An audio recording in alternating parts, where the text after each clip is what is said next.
Shalom, saudara dalam Tuhan. Saudara, seperti biasanya, Ustadz Juma merasa pintar dan membahas ayat Alkitab.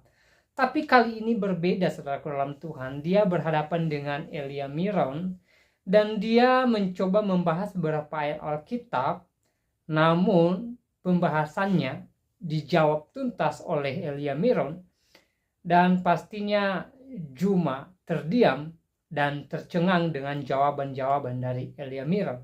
Nah, saudara dalam Tuhan, sebelum kita lanjut pembahasan, mari kita melihat video yang berikut ini. Antiokhia itu karena dia mengaku dia diutus sebagai rasul kepada orang-orang yang tidak bersunat. Maka jemaat pertama, orang-orang yang tidak bersunat, pemakan babi, adalah Kristen, dan itu tidak ada korelasinya dengan pengajaran Yesus. Jadi, ketika Yesus mengatakan, waspadalah kepada serigala-serigala yang nyamar seperti domba, yang dimaksud tidak lain adalah Paulus in the gang.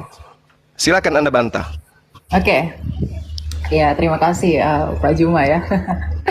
Sebenarnya saya juga mau menunjukkan bahwa seringkali Bapak Juma dalam rautan argumentasinya itu gagal sekali berpikir dengan apa yang saya sampaikan. Kemudian merujuk dari apakah orang-orang Kristen yang di jemaat yang didirikan Yesus itu bersunat? Iya, bersunat. Ketika saya bilang ya bersunat, langsung Bapak berpikir bahwa wah, argumentasi saya sudah patah karena itu. Enggak. Sebenarnya ini hanya ketidaktahuan Anda ya.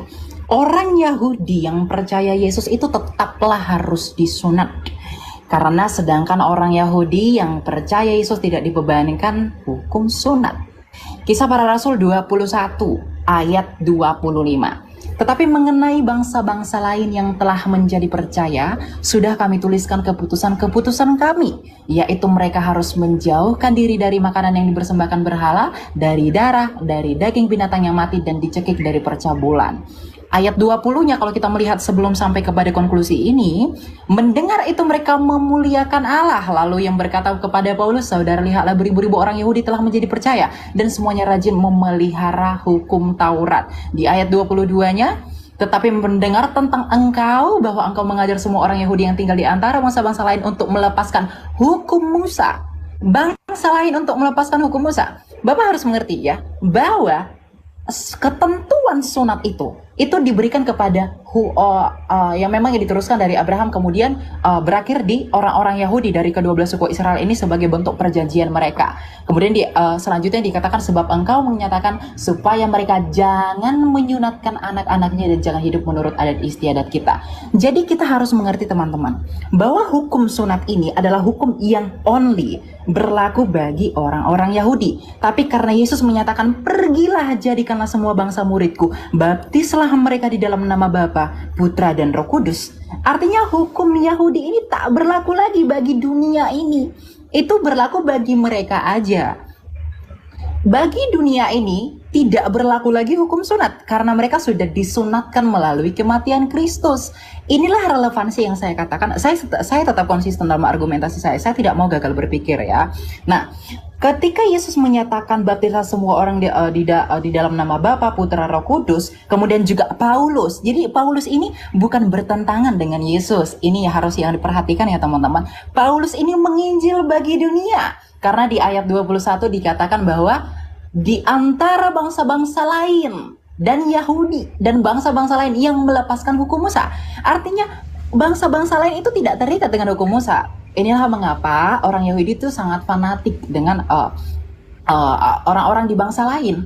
Artinya memang hukum Israel yang sangat ketat ini, yang tadinya perlakuan hukum Taurat ini tidak berlaku lagi bagi bangsa lain. Makanya orang Kristen yang non-Yahudi itu tidak perlu disunatkan. Itu argumentasi yang pertama. Argumentasi yang kedua, mengapa orang-orang Yahudi atau pada masa ketika Yesus mendirikan jemaatnya yang adalah Petrus sang batu karang itu, mereka adalah orang-orang bersunat.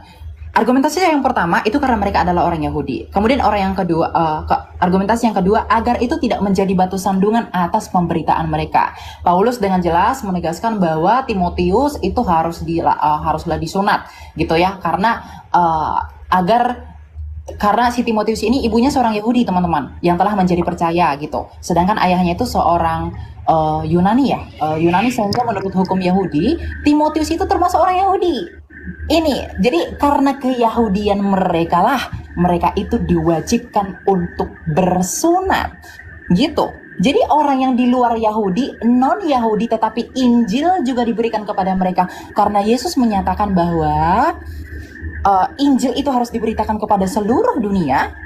Ya, maka itu tidak berlaku gitu. Karena karunia keselamatan ini diberikan bagi semua orang gitu.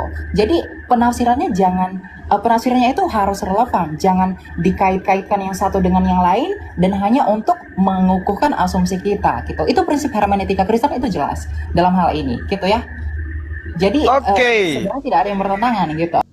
Baik, salam Tuhan, di video ini kita sudah simak percakapan antara Elia Miron dengan Ustadz Juma di video tadi. Mereka membahas beberapa ayat Alkitab. Ya, saya tidak ulas apa yang mereka sampaikan, kita sudah dengar bersama.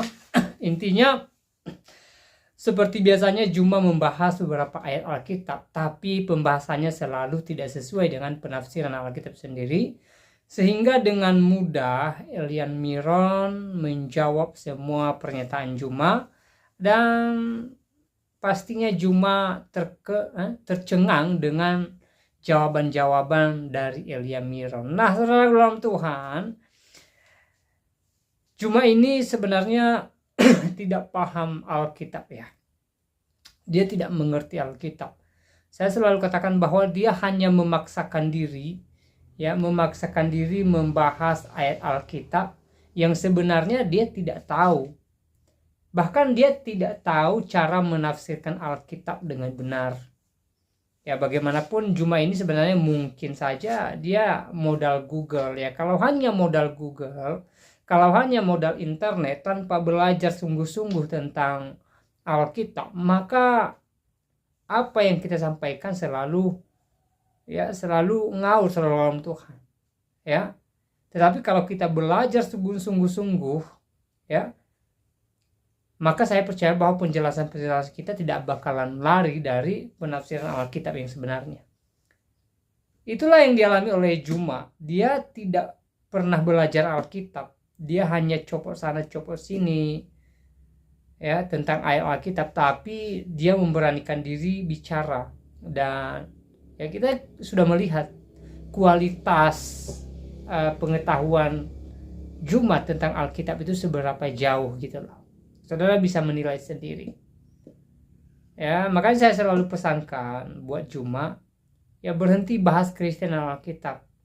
Semakin Juma bahas Kristen, apalagi membahas Alkitab, ya kedangkalan ilmu pengetahuan Juma itu selalu terungkap, ya semakin nampak gitu loh. Jadi kasihan juga jemaat atau orang-orang yang mendengarkan Juma jikalau mereka percaya begitu saja gitu loh.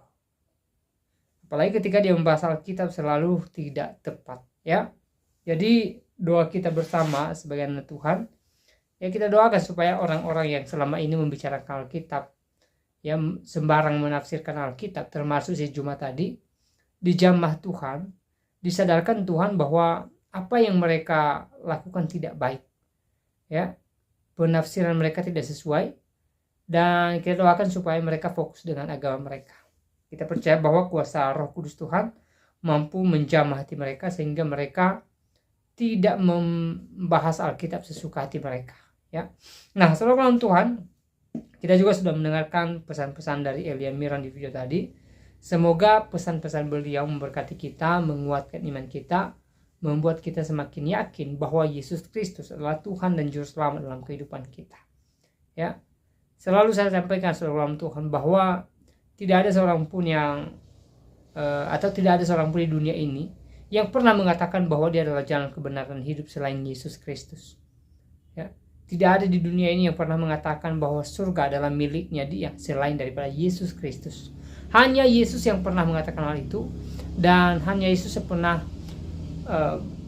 berani menjanjikan surga bagi pengikutnya, mulai dari murid-muridnya sampai orang-orang yang percaya kepadanya. Ya, jadi banyak bukti dalam Alkitab bahwa Yesus adalah Tuhan, walaupun orang-orang di luar sana atau sebagian orang di luar sana mencoba mengatakan bahwa Yesus bukan Tuhan dengan berbagai cara.